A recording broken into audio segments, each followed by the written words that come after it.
Oke, Assalamualaikum warahmatullahi wabarakatuh. Sampai ketemu lagi di pertemuan keempat di mata kuliah ergonomi ya.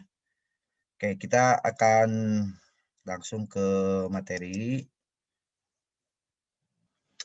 Oke, sekarang kita mencoba melihat ergonomi sebagai penerapan dari K3.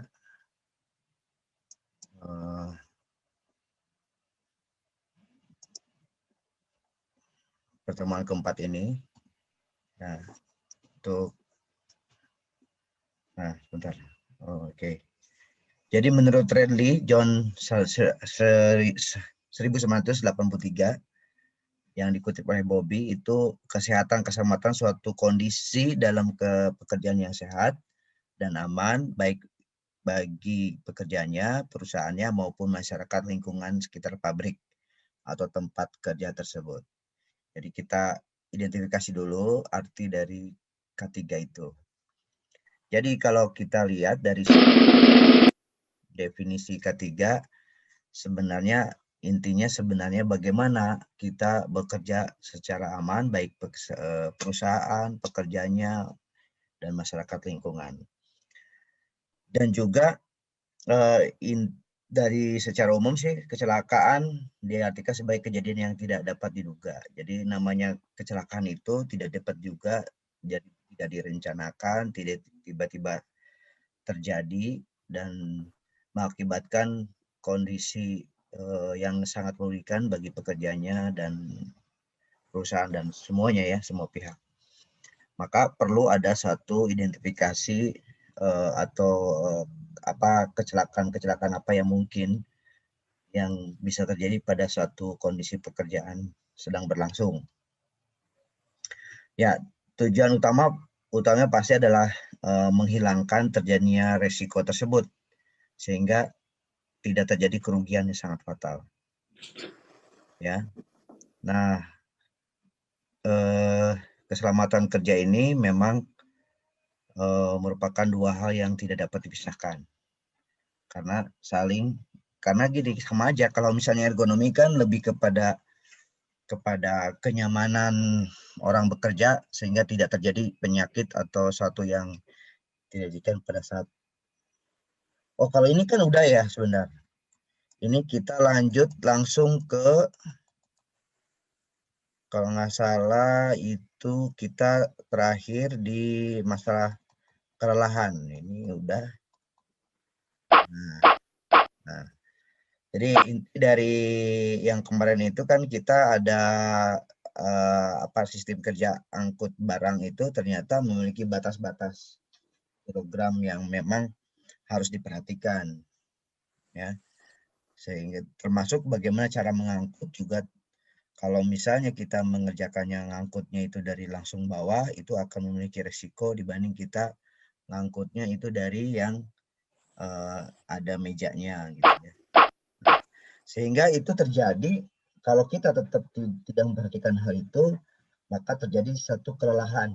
Nah, kelelahan ini bagi si manusia itu sendiri adalah suatu keadaan tenaga kerja yang mengakibatkan terjadinya penurunan vitalitas dan produktivitas kerja akibat faktor pekerjaan.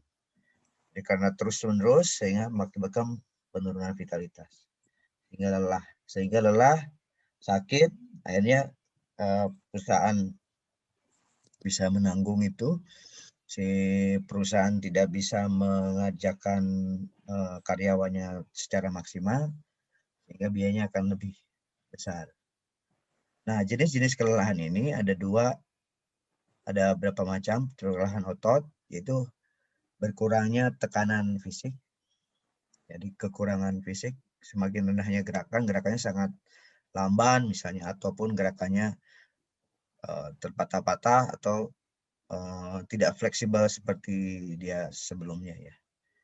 Dan sehingga terjadinya banyak kesalahan dalam mengerjakan pekerjaan kalau dia tetap dipertahankan apalagi dalam proses produksi. Itu akan mengakibatkan kerugian bagi perusahaan juga. Nah, kalau kelelahan secara umum itu misalnya kelelahan seluruh tubuh, lelah mental, lelah saraf, itu juga memberikan satu bentuk dari kelelahan ya, yang mengakibatkan banyak hal yang akan dirugikan kalau tetap masuk di dalam pekerjaan. Nah, faktor-faktor penyebab kelelahan itu ada macam-macam. Pertama, intensitas dan durasi kerja fisik dan mental. Jadi kerja fisiknya karena terus-menerus sehingga terjadi kelelahan dan fisik. Kalau mental itu biasanya kelelahan mental bisa terjadi misalnya di tekanan yang sangat tinggi, misalnya di kepolisian, di KPK atau di banyak hal yang kalau fisiologis ya, tekanan-tekanan ya. Terus kemudian kelelahan berikutnya karena lingkungan kerja. Ya, faktor penyebab dari kelelahan itu adalah lingkungan kerja. Lingkungan kerjanya yang sangat membutuhkan sangat pengaruh buruk misalnya, ataupun lingkungan kerja karena dari kebisingan, dari misalnya kurang nyaman dalam bekerja sehingga terjadi kelelahan. Atau panas, misalnya panas yang luar biasa atau tidak memberikan kenyamanan selama dia bekerja akan menyebabkan kelelahan. Kemudian ketiga adalah irama metabolisme tubuh. Misalnya kalau siang jadi malam, malam jadi siang gitu. Misalnya kerjanya malam, terus kemudian siang, malam gitu. Nah ini kalau malam terus akan berubah kan. Nah ini terjadi keirama metabolisme tubuh akan berubah. Keempat, masalah fisiologis. Ya, fisiologis itu tekanan dari orang luar sekitar untuk ini bisa jadi terjadi kelelahan. Kemudian kelima adalah karena penyakit.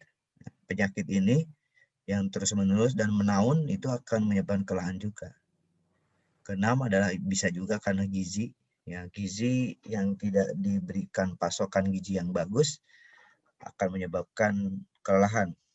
Ya. Makanya nggak heran kalau pekerjaan kuli itu butuhkan pasokan makan yang banyak. Ya, kalau dulu saya mahasiswa suka banyak makannya nasinya banyak segunung gitu kan. Itu karena memperbaiki kalau sering disebut makannya kayak kuli gitu. Nah ini kadang-kadang suka karena butuh makan yang sangat besar. Oke, next kita. Nah, kelelahan itu dari tadi ada kinerja fisik, mental, lingkungan kerja, metabolisme tubuh, fisiologis, penyakit, gizi akan menyebabkan satu kelelahan. Nah, ini perlu ada metode healing atau penyembuhan sehingga kita bisa bekerja lebih baik, bekerja kembali normal. Posisi yang menghasilkan kelelahan biasanya mengangkat berulang-ulang pada posisi yang mengharuskan pekerja mendongkak. Jadi memaksa untuk mendongkak tuh berarti meraih ke atas ya. Kemudian pekerjaan dengan objek yang letaknya di atas kepala, pekerjaan dalam waktu yang lama. Terus ataupun posisi tubuh membungkuk untuk waktu yang cukup lama. Ini menyebabkan kelelahan. Kemudian pencegahan terhadap kelelahan adalah menggunakan secara benar waktu istirahat yang kerja. Jadi waktu istirahat di waktu yang memang secara benar. Kemudian melakukan koordinasi yang baik antara pimpinan dan karyawan untuk mengantisipasi atau memberikan solusi untuk masalah kelelahan ini. Berikutnya adalah mengusahakan kondisi lingkungan kerja yang sehat, aman, nyaman, dan selamat. Jadi memang kita harus memikirkan dalam suatu kondisi bekerja itu setiap orang-orang yang bekerja harus diperhitungkan masalah suhu udara, terus apalagi tingkat cahaya. Kalau dia bekerja sampai malam itu tingkat cahaya juga memiliki peranan yang sangat penting. Jadi kondisi lingkungan harus kita buat aman dan nyaman ya. Kemudian mengusahakan sarana kerja yang ergonomis, artinya tempat kursi yang ergonomis, tempat yang sesuai dengan antropometri dari si tubuh orang yang bekerja tersebut. Antropometri. Kemudian memberikan kesejahteraan dan perhatian yang memadai, misalnya dari pasokan makan ataupun nanti bisa juga dari sisi gaji mencukupi, gitu. Jangan sampai pikiran jadi ke rumah terus untuk bekerja, tidak konsentrasi pada pekerjaannya. Dan merencanakan rekreasi, nah ini juga penting bagi di lingkungan perusahaan, merencanakan rekreasi bagi seluruh karyawan. Jadi kadang-kadang perusahaan itu butuh rekreasi tiap setahun sekali untuk jalan-jalan bareng-bareng sesama keluarga untuk pergi ke satu tempat untuk rekreasi. Nah, ini ada, makanya sistem kelemahan itu ada yang disebut dengan CTD atau Cumulative Trauma Disorder, adalah trauma yang tidak teratur muncul karena terkumpulnya kerusakan kecil, nggak terlama sih, cuma kecil terus bernumpuk ya. Akibatnya trauma berulang-ulang membentuk kerusakan cukup yang besar. Habis itu. Mohon ya untuk tolong dimatikan itu yang bicara, di mute dulu. Oke, terus ya. Bentar, saya cek dulu. Ini yang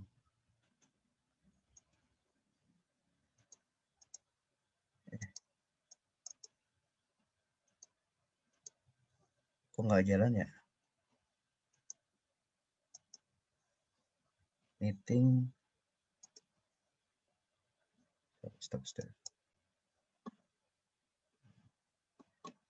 Udah nggak ada yang bicara kan? Lanjut ya. Ya oke, lanjut lagi.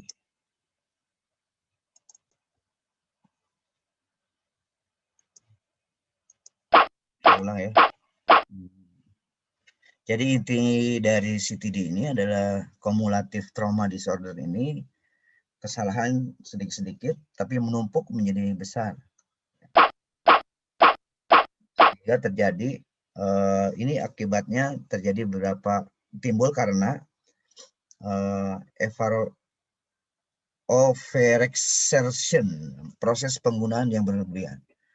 Proses penggunaan yang berlebihan ini misalnya mengerjakan pekerjaan sesuatu yang sebelah kanan atau menanggung, kalau bisa lihat kita sering kali kita ada tukang ya selalu nanggung beban berat di misalnya pundak, itu biasanya muncul agak gelembung dikit dari punggung karena penggunaan yang berlebihan. Sama juga peregangan berlebihan, terus kemudian overstretching, kemudian overcompression, jadi tekanan yang berlebihan. Ini mengakibatkan terjadinya trauma ya. Contoh-contoh CTD adalah namanya tendinitis, adalah tendon yang beradang, nyeri ya. Kemudian ada retrorator cuff tendinitis, satu atau lebih dari RCT pada bahu meradang. Juga tenosyaphitis, pembengkakan tendon dan sarung tendon. Dan banyak lagi, atau carpal tunnel syndrome atau epicondylitis pada siku, white finger, pembuluh darah di jari rusak. Ini kira-kira yang mungkin akan bisa terjadi satu gangguan-gangguan di CTD itu. Ya. Terus, nah bagaimana pencegahan dan pengendaliannya? Yaitu mengontrolnya faktor risiko, misalnya pengendalian secara teknik, pengendalian secara administrasi, desain kantor, ataupun pelatihan. Nah, contoh ini pengendalian secara teknik. Teknik kontrol ini atau adalah mekanisme yang disukai untuk mengendalikan bahaya ergonomis yang mungkin memerlukan perancangan ulang. Misalnya tadi ada, ini mengerjakannya selalu duduk seperti itu, dikasih tempat duduk supaya lebih nyaman. Nah, kemudian pengendalian secara administrasi. Nah, ini penggantian personil. Jadi jangan terlalu terus satu orang itu aja persyarat untuk pekerja dengan persyaratan dari personal atau kebutuhan fisik yang berbeda, pembuatan jadwal, pelatihan personil untuk menggunakan metode kerja yang sesuai. Kedua, bisa juga desain kantor dengan mengakomodasi pekerjaan melakukan tugas.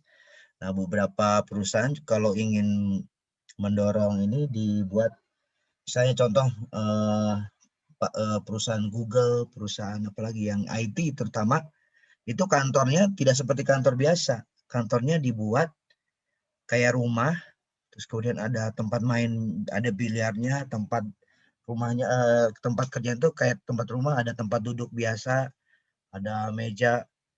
Jadi senyaman mungkin, ada kolam renang. Jadi kalau mau renang, kolam renang. Jadi membebaskan dia bekerjanya itu sambil santai sampai ruangan kerjanya ya enak banget gitu.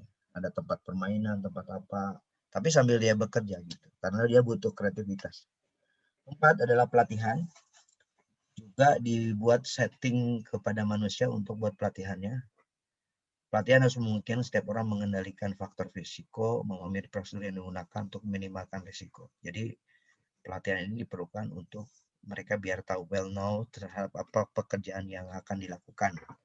Pelatihan penyegaran harus disediakan setiap tahun. Pelatihan ulang dilakukan setiap person ditugaskan pekerjaan yang baru dengan risiko yang berbeda atau risiko. Artinya penyegarannya bisa juga dengan outing keluar atau outbound misalnya dan lain-lain. Nah, ini prinsip dari penerapan ekonomi adalah bentuk dan ukuran alat serta fasilitas agar disesuaikan dengan bentuk dan ukuran tubuh tenaga kerja. Makanya kalau kita merancang sebuah proses atau stasiun kerja, perlu ada diukur dulu antropometri dari setiap tubuh orang yang akan bekerja tersebut agar dapat mengerjakan pekerjaan dengan sesuai dengan tubuhnya dia. Menghindari kontraksi statis sedapat mungkin, tak melebihi 15% kekuatan maksimal. Jadi kalau bisa ini dalam mengerjakan sesuatu jangan sampai kita terlalu maksimal. Jadi misalnya hanya 15% kekuatan maksimal. Usahakan posisi dan sikap tubuh yang alamiah waktu bekerja. Jadi kalau dia tidak alamiah, akibatnya akan menjadi beberapa kendala-kendala ke depan bagi si tubuh manusia. Sedapat mungkin menghindari sikap berdiri diam saat bekerja. Jadi jangan diam gitu, itu akan terjadi akibat disorder tadi. Pengaturan irama kerja agar sesuai dengan irama pemulihan, bisa juga istirahatnya kapan, waktu istirahat, terus kemudian atau shift-shiftan, itu juga perlu diatur. Jadi kesimpulannya, penerapan ekonomi tempat bekerja bertujuan agar pekerja saat bekerja selalu dalam keadaan sehat, nyaman, selamat, produktif, sejahtera. Mencapai tujuan tersebut perlu ada satu etikat bagi semua pihak untuk membuat aturan main, pedoman, dan sebagainya agar bisa mematuhi atau memberikan kenyamanan bagi semua tenaga kerja. Nah, ini presentasi untuk sesi. Nah, ini kita lihat. Sebenarnya lanjut kita ada prinsip-prinsip ekonomi.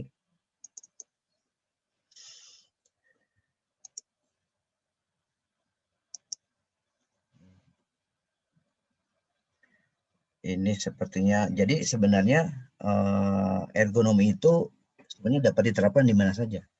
Di rumah, di tempat kerja, perjalanan, juga bisa kita aplikasikan ergonomi ini. Ya, di rumah mungkin mulai dari di rumah dulu dah. Di rumah, di kampus, boleh. Nanti kita lihat mana yang memang perlu kita perbaiki, perlu sesuaikan dengan ilmu pengetahuan ergonomi tersebut. Kemudian atau kita misalnya kita ingin merancang sebuah sepeda atau alat transportasi yang baik ya, sehingga kita bisa merancang suatu alat tersebut yang memang harus sesuai dengan ergonomi tadi.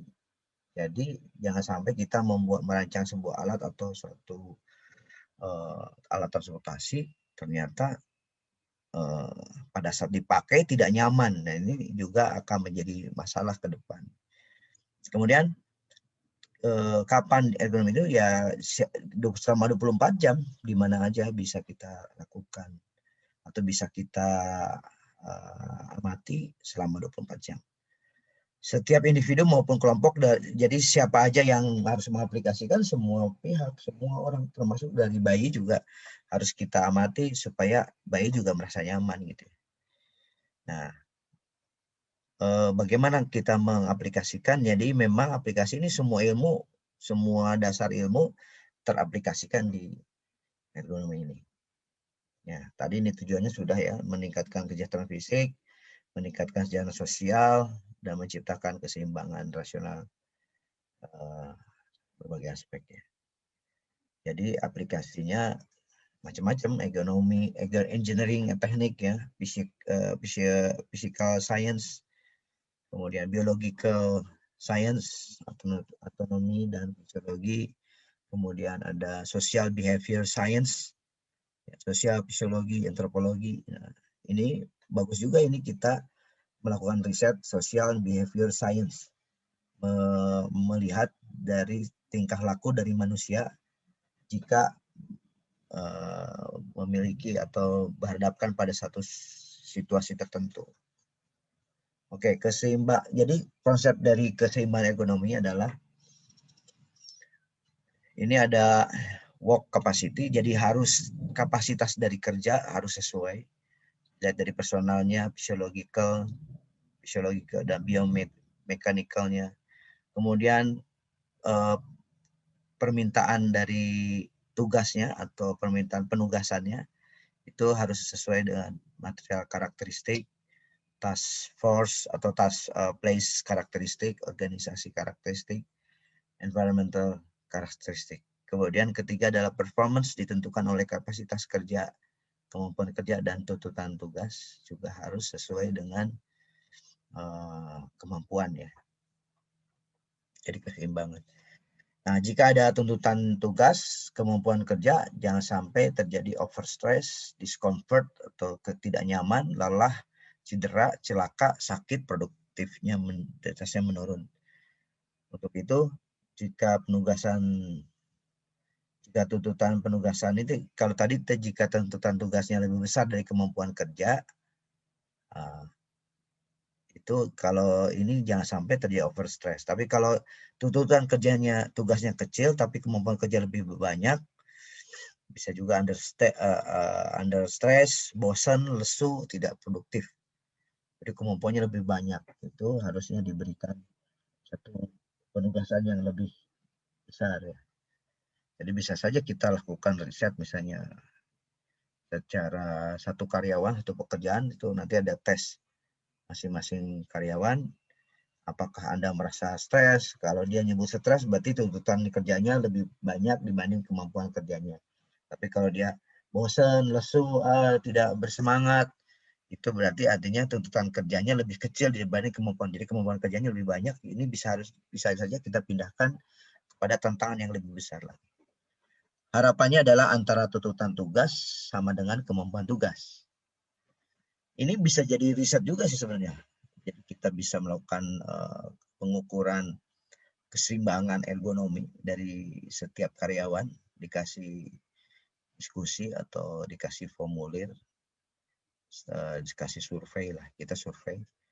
Nah, kalau dia salah satu pertanyaannya bisa saja, apakah Anda merasa bosan, lesu, atau tidak nyaman, cedera, dan bagaimana, ini baru kita bisa ukur, oh ini kelebihan tugasnya atau kekurangan tugas misalnya dari kemampuan misalnya. Ini bisa menjadi salah satu riset juga. Kemudian sistem manusia.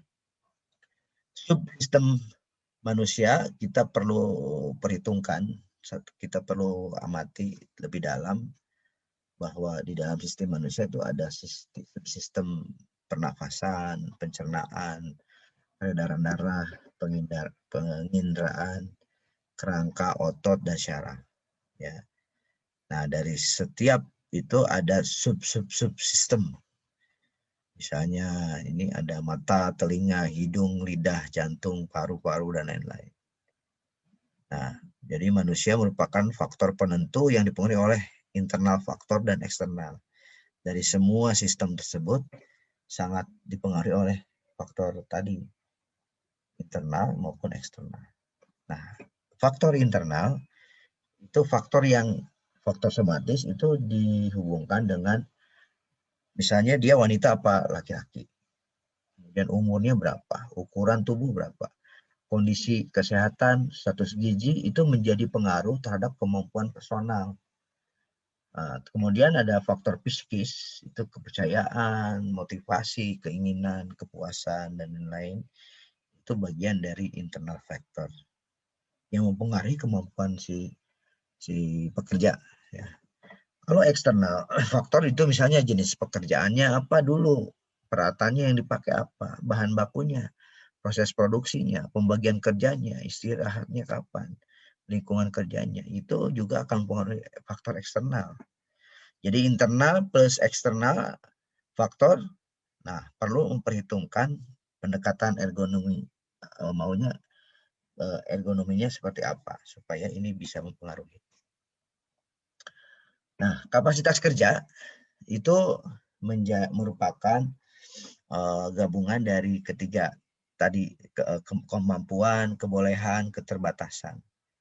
Di mana ketiga komponen tersebut dipengaruhi oleh bentuk, besar tubuh, umur, seks, ras, status kesehatan, nutrisi, kesegaran, jasmani, pendidikan, keterampilan, dan lain-lain.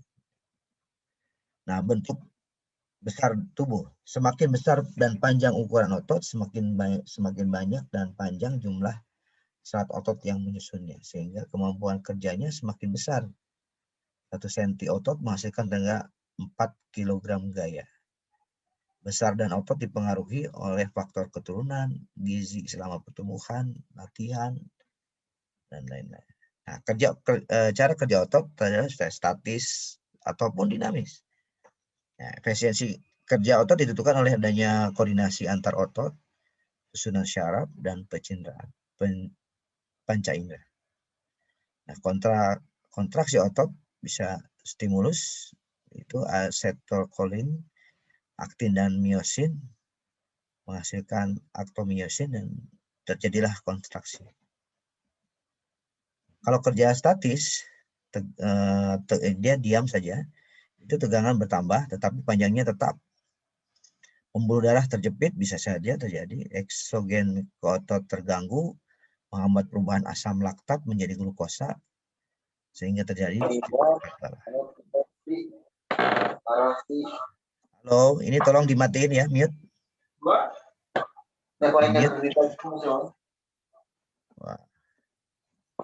Halo. Siapa sih ini?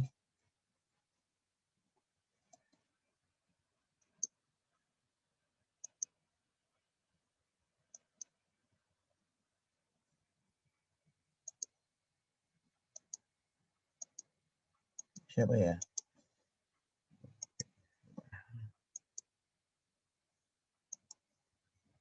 Oke, terus lanjut ya.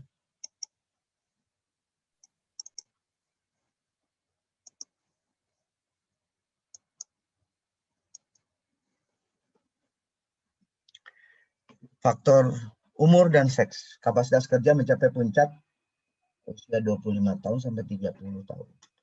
Dan menurun di usia 3 lebih besar dari 30 tahun. Penurunan terbanyak pada usia 60 tahun, pada otot 25%, kemampuan saraf 60%, dan panca indera, jantung, paru, dan organ lain.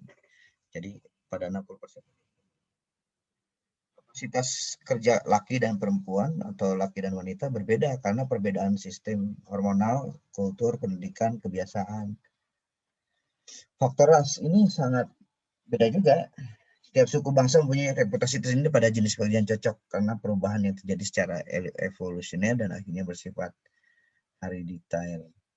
Contoh misalnya orang Ambon pekerjaannya ya debt collector itu banyak juga tuh. Tapi bukan hanya Ambon atau siapa ya. Ada pekerjaan khusus karena memang ada faktor ras juga berpengaruh. Atau yang bisa saya lihat itu, dan pekerjaan yang lain kalau orang asing itu apa ya yang butuh apa kekhasan tertentu ya. Oke, next. Faktor kesehatan, kesegaran jasmani dan nutrisi. Ini juga merupakan yang sangat menunjang untuk kemampuan fisik. Segaran jasmani makanya perlu ada olahraga, perlu ada kesegaran dan lain-lain supaya menjadi hal yang sangat penting bagi kesehatan. Kemudian keterampilan, tujuannya adalah menjadi lebih efisien supaya tidak terjadi kesalahan, ya, tidak terjadi produk reject, sehingga perlu ada keterampilan yang harus dididik. Sehingga fungsi pelatihan ini adalah pembinaan koordinasi syaraf ke arah otomatisasi, refleksatoris, kontraksi otot yang tidak perlu ditiadakan, konsumsi energi berkurang, efisiensi waktu. Ini menjadi faktor-faktor kenapa perlu ada keterampilan atau pelatihan keterampilan ini. Nah, beban kerja. Tubuh manusia dirancang untuk melakukan pekerjaan, tetapi massa otot beratnya hampir setengah. Jadi massa yang bisa diambil kalau kita mengerjakan pekerjaan otot hampir setengah dari badan. Bisa dikirakan. Tapi lewat itu mungkin agak berat ya. Setiap beban kerja diterima oleh pekerja harus sesuai dengan baik kemampuan fisik, kognitif, maupun keterbatasan manusia. Jadi memang beban kerja itu harus kita perhitungkan, jangan supaya lebih dari pekerjaan diterima adalah melebihi beban kerja yang. Faktor-faktor yang mempengaruhi beban kerja adalah faktor internal, faktor somatis psikis. Kedua adalah faktor eksternal, itu adalah penugasan bersifat fisik, misalnya beban diangkat, angkut, kerja, dan sebagainya. Tugas yang bersifat psikis, misalnya tingkat kesulitan, tanggung jawab, tekanan, dan lain-lain. Organisasi kerja, lamanya waktu kerja, pekerjaan bergilir, sistem pengupahan, sistem kerja sangat berpengaruh untuk mempengaruhi si beban kerja. Lingkungan, misalnya dari fisik, biologi, fisiologi, dari lingkungan sekitar. Ketiga aspek tersebut merupakan stresor yang berasal dari luar tubuh. Nah, ini adalah penilaian ringan beban. Misalnya tadi menurut ini, jadi kalau bebannya ringan, konsumsinya 0,5 sampai 1. Ventilasi, suhunya, denyut, ini beban kerjanya. Kalau perlu ini ya maksimumnya ya. Sedangnya adalah konsumsi 1, sampai 1,5 apa namanya ini per menit ya. Terus kemudian ventilasinya, suhunya. Ini adalah syarat-syarat syarat-syarat dari kondisi kerja ya, penilaian beban kerja.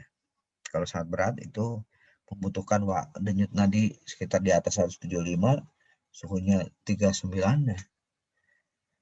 Ventilasi yang dibutuhkan itu adalah merupakan beban kerja.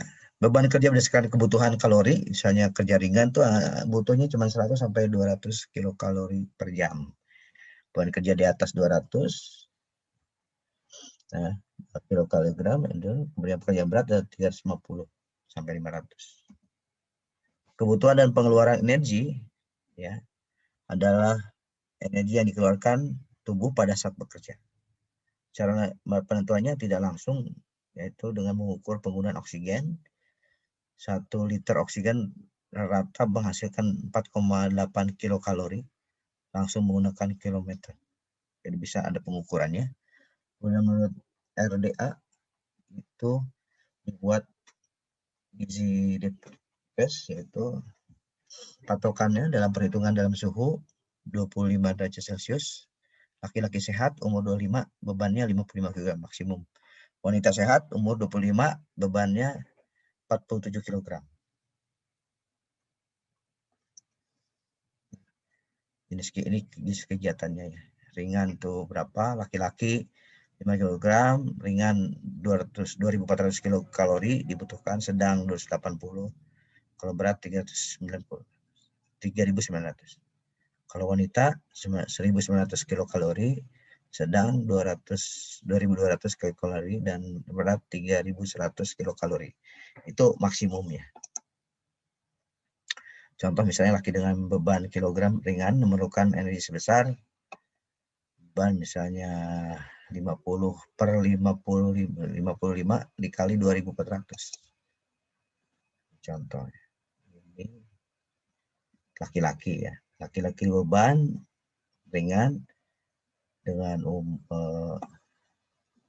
memerlukan energi sebesar berapa? Misalnya ini umur 55, bebannya 55 juga deh. 55 itu 55 beban yang laki-laki kan 55 kg. Kalau beratnya itu 100, berarti 100 dibagi 55, 2. Berarti yang dibutuhkan energi 2 kali 2400. Kalau misalnya bebannya 55 per 55 1, berarti cuma 2400 kilokalori saja. Organisasi kerja menyangkut waktu kerja, waktu istirahat, shift kerja, kerja lembur, sistem kerja, harian borongan, masuk kerja, sistem pengupahan, sistem insentif yang berpengaruh terhadap produktivitas. Kemudian jam kerja yang berlebihan, kerja lembur di atas batas kemampuan, mempercepat kelelahan, menurunkan kecepatan, ketelitian kerja. Jadi tubuh perlu keseimbangan ritme atas asupan energi. Itu dari pengorganisasian dalam sebuah perusahaan. Nah, untuk itu perlu ada pengaturan kerja dan istirahat. Jadi mutlak disesuaikan dengan kapasitas kerja, beban kerjanya, jenis pekerjaan, dan faktor jam lingkungan. Itu pengaturannya. Jam kerja yang pendek tidak ini ya, tidak relevan ya, misalnya terlalu jam pendek ya nggak ngaruh gitu ya, tidak pengaruh. Jadi tidak istirahat, baru sebentar dia bukan istirahat namanya. Jam kerja yang panjang juga tidak efisien, kepanjangan kelamaan nanti untuk masuk kerja lagi, untuk naik ritme kerjanya juga lama lagi tuh. Jadi biar sedang ya, kebanyakan sih 1 jam. Ahli fisiologi merekomendasikan bahwa kerja optimal 8 jam hari atau 40 jam 8 jam per hari. Bahwa kerja optimal itu 8 kerja. Jadi hasil dari riset penelitian fisiologi itu 1 hari maksimum itu orang bekerja 8 jam atau sekitar 40 jam seminggu. Nah, kalaupun nanti lembur, makanya kalau lembur harus ada kompensasinya ya, per jamnya berapa. Tapi itu dunia kerja industri ya. Tapi kalau kerja kayak konsultan itu nggak ngelihat lagi jam lembur ya. Istirahat pendek dengan sedikit ke depan di tengah-tengah. Kemudian 4 jam pertama dan menjamin kedua adalah menjamin output dipertahankan. Ini misalnya jam kerjanya di tengah-tengah 4 jam pertama dan kedua menjamin output dipertahankan. Ini pola yang lain ya. Kalau yang udah biasa sih bekerja pagi tuh siang jam 12 sampai jam 1 istirahat. Kalau ini 4 jam pertengahan. 4 jam berarti kalau dia berangkat jam 8, 9, 10, 11, 1, 2. Oh iya, jam 12. Jam 12 pertama dan kedua menjamin output dipertahankan. Ya berarti ya memang pas jam 12 sampai jam 1, 4 jam 1, 2, 3, 4. Memang pas lah jam 12 jam. Tujuan istirahat adalah mencegah terjadinya kelelahan, pemulihan penyegaran, dan memberikan kesempatan waktu kontak dengan dan spiritual pada buat sholat dan sebagainya. Macam-macam istirahat, istirahat spontan, istirahat yang pendek-pendek, istirahat curian, tidak sesuai dengan kemampuan kerja, istirahat kerja karena prosedur kerja, istirahat yang ditetapkan atas dasar perundang-undangan yang berlaku. Ini macam-macam istirahat. Jumlah hari kerja dalam seminggu di Indonesia ada 2 sistem kerja, 5 hari dan 6 hari kerja. Kemudian 2 hari kerja, 5 hari atau jadi misalnya Sabtu Minggu libur atau kerja sampai satu harinya hari Minggu doang yang libur.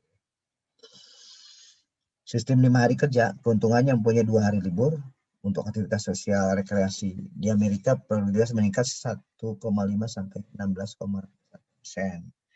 Kerugiannya jam kerja atau hari lebih panjang, kerjanya hari kerja atau hari lebih panjang sehingga menjadi tidak efisien. Kalau 5 hari kerja, jam kerjanya per harinya jadi lebih panjang. Jadi misalnya jadi hari lebih panjang. Jadi kemarin misalnya berapa dari jam 8 sampai jam 4, sekarang karena ada harinya libur berarti sampai jam 5 gitu. Shift malam menurut ILO atau International Labour Organization, jadi lembaga internasional di bidang karyawan atau buruh, aktivitas kerja dilakukan malam hari melebihi waktu antar jam 3 sampai jam 5. Tolong dimatikan dulu, mute, Mas. Halo. Dimatikan dulu. Ya, terus kemudian kerja malam hari menurut ahli spesialis tidak ergonomis karena tidak sesuai dengan alamiah si manusia ya. Jadi antara jam 23 itu jam 11 malam ya, dan jam 5 pagi. Itu udah melebihi. Kemudian demi efisiensi mesin dan SDM untuk meningkatkan kualitas dalam mencapai profit yang tinggi. Ini memang banyak perusahaan yang masih demi efisiensi mesin SDM, jadi manusia disuruh kerja sampai malam supaya profitnya tinggi. Pekerja tidak diperkenalkan shift malam. Satu, mengalami inversi fluktuasi temperatur tubuh. Misalnya dicek dulu tubuhnya. Kemudian mempunyai kelainan seperti insomnia, epilepsi, diabetes mellitus, dan gastritis. Jadi pekerja itu ada syarat kondisi khusus kalau kita mau terapkan shift malamnya. Dan ketiga adalah tidak beradaptasi 38%, 62% dapat beradaptasi. 1-3 hari masih bisa normal. Ada sekitar 27% orang yang mampu ya 1-3 hari shift malam. 4-6 hari 12%, lebih dari 6 hari itu 23%. Masalah timbul karena pekerja shift malam itu karena bisa juga karena gangguan tidur. Masalahnya akan terjadi apa? Gangguan tidur, gangguan sistem pencernaan makanan, gangguan kehidupan sosial, gangguan mental berupa keluhan. 64% pekerja malam, 20% pekerja siang. Kerja lembur ya sebenarnya kurang produktif dan tidak efisien, memberikan hasil yang kurang memuaskan. Ya, karena kerja lembur biasanya orang udah nggak konsen lagi. Kemudian untuk menghindari kerja lembur, hal yang diperhatikan adalah pengorganisasi kerja, bisa juga dengan mengatur shift malamnya, mengatur jadwal istirahat dan sebagainya. Kedua adalah memperbaiki desain alatnya yang supaya lebih efisien, efektif, dan memudahkan. Pemberian insentif dan promosi. D adalah memberikan motivasi human relation. Ketiga, syarat kerja lembur. Syarat kerja lembur, peraturan Naker tenaga kerja sehat menurut pemeriksaan dokter, harus ada sehat, diperiksa itu sehat. Jumlah kerja tidak melebihi 50 jam per minggu termasuk jam lemburnya. Kemudian C, tidak terdapat bahan kimia atau bahan lain yang berbahaya. D adalah bukan pekerja tua. E, makanan tambah cukup. F, kendaraan antar jemput. Ini persyaratan untuk kerja lembur. Nah, perlu ada kesegaran jasmani, itu ditinjau dari fisiologi, kesanggupan kemampuan tubuh melakukan adaptasi terhadap beban fisik yang keadaan tanpa menimbulkan kelelahan.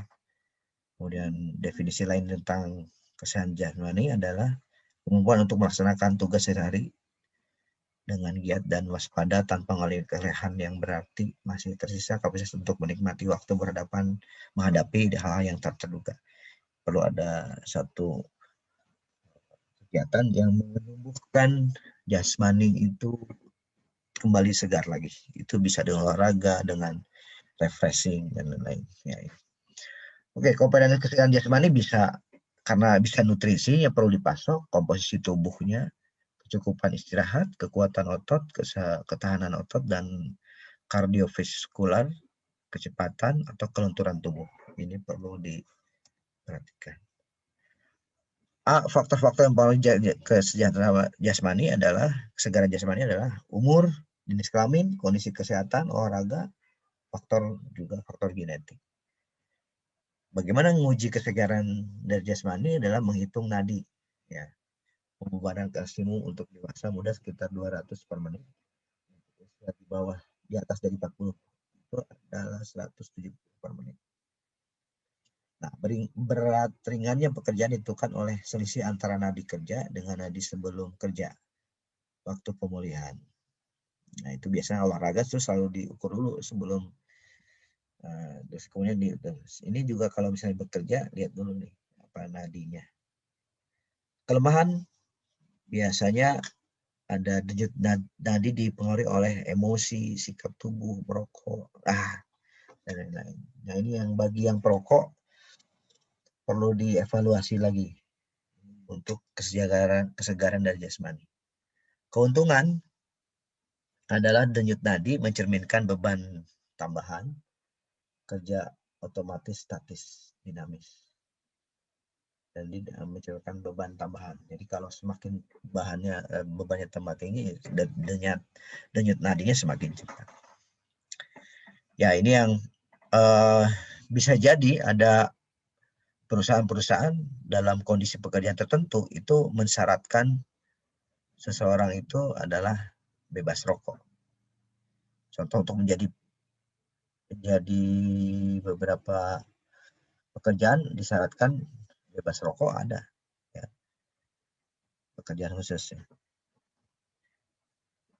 Nah, menurut Harvard Step Test-nya adalah pada saat prinsipnya adalah waktu kerja tadi meningkat kemudian mengalami pemulihan setelah selesai kegiatan. Itu prinsipnya. Jadi alat yang digunakan adalah bangku setinggi 47 cm dan 40 cm meteron dan pakai stopwatch, ya. Kemudian naik turun bangku dengan kecepatan 90 langkah per menit. Lamanya sampai merasa kurang dari lebih 5 menit. Denyut nadi dihitung selama 30 detik dan dimulai berturut tiap 1 menit setelah kegiatan dihentikan sehingga dapat 1, P2 dan P3-nya akan lebih. Nah, manual material handling untuk di industri, manual material handling atau MMH, angkat-angkut jinjing.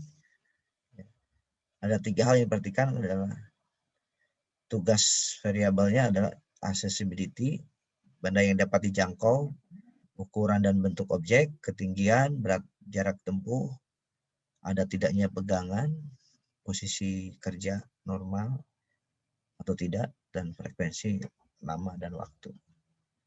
Kalau tadi MMH itu adalah manual material handling, berdasarkan human variability adalah umur, jenis kelamin, kesegaran jasmani, dimensi tubuh, ya, dan status kesehatan.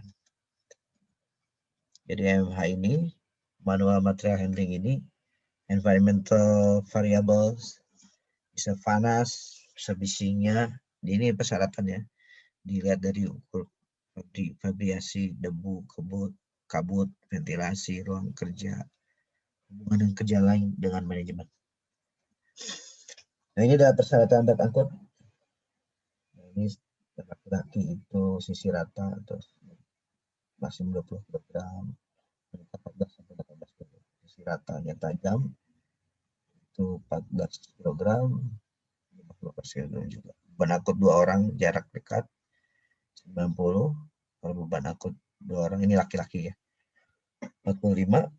Angkut dengan rangsel 2,5 sampai 25 kg. Kalau wanita 17,5 sampai 20 kg. Ini sangat berbeda. Kalau peletakan pemindahan dengan berbagai ketinggian, standar Amerika adalah laki-laki antar bahu sampai kepala 10 kg, antara pinggul dengan bahu 17 kg, antara lutut dengan panggul lebih rendah dari lutut 22,5. Menurut ILO itu dewasa 50 kg sampai interval 45 sampai 55 kg. Dewasa 25 sampai 20 sampai 25 kg. Kalau umur 16 sampai 18, 20 sampai 23, wanita umur 16 sampai 18 adalah 10 sampai 15 kg. Ya. Posisi membawa barang di bahu, kemudian dengan alat bantu atau tidak, di panggul, di pinggul, di atas kepala dengan tali yang dilekatkan di dahi, ya, kemudian dijinjing dengan 1 atau 2 tangan dan lain-lain sesuai dengan daerah masing-masing, itu punya ciri khas beda-beda.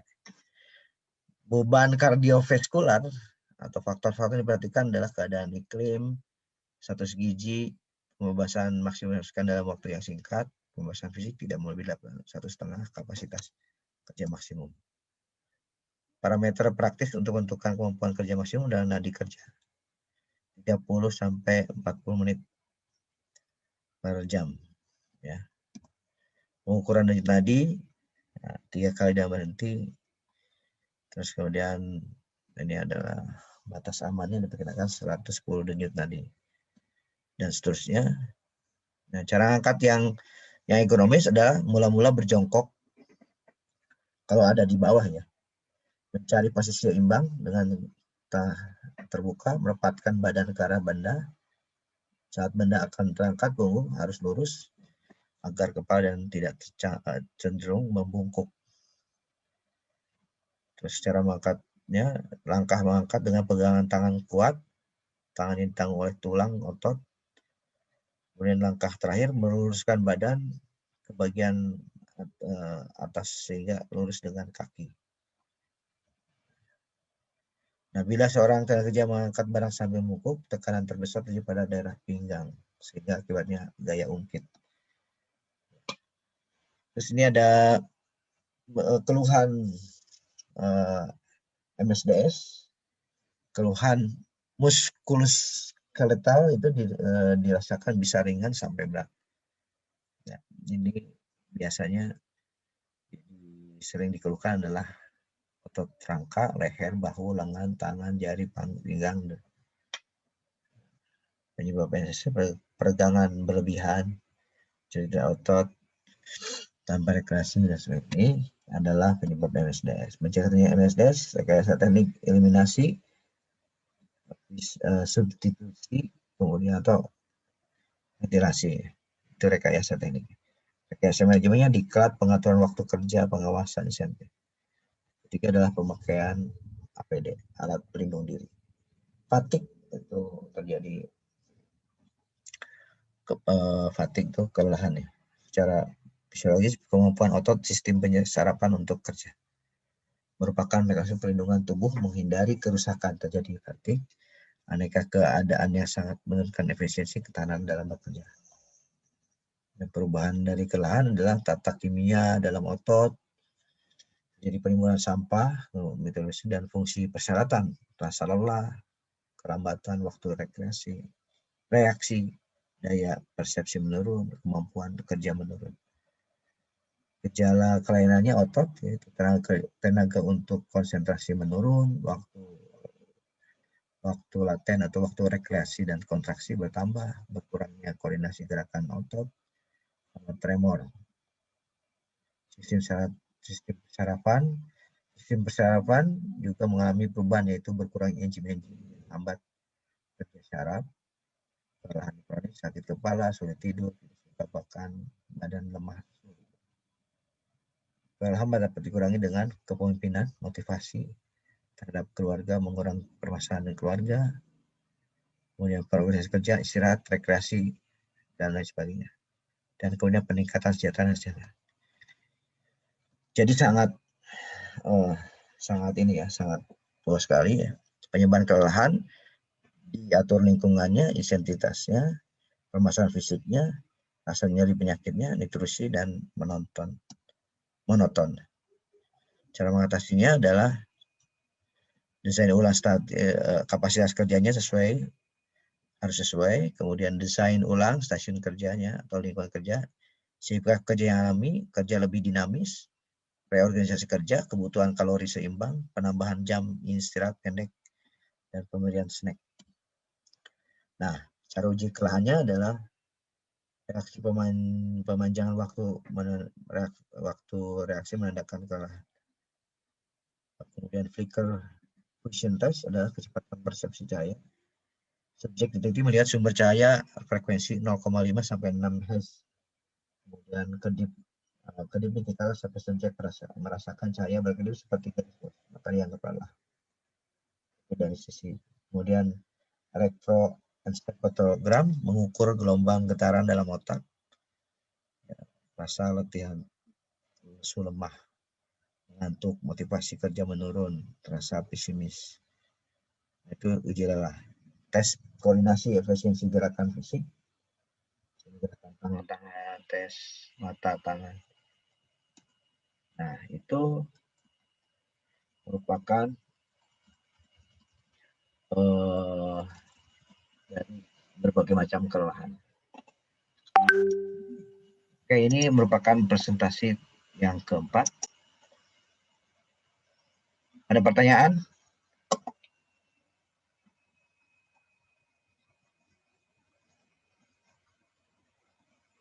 Nanti kita lanjut lagi ya, jam 9.30 lah ya. 9.30 kita mulai lagi. Tapi mungkin kita istirahat dulu karena ini direkam dulu. Setelah itu baru kita mulai lagi jam setengah 10. Ya. Setengah 10 kita mulai lagi ya. Ada pertanyaan? Kalau tidak ada, saya cekkan dulu. Nanti kita mulai lagi dengan link yang berbeda ya. Kemarin udah saya kirim link yang berbeda.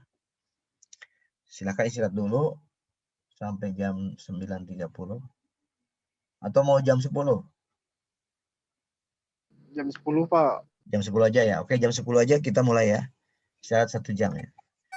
Oke, terima kasih. Wassalamualaikum warahmatullahi wabarakatuh. Waalaikumsalam warahmatullahi wabarakatuh.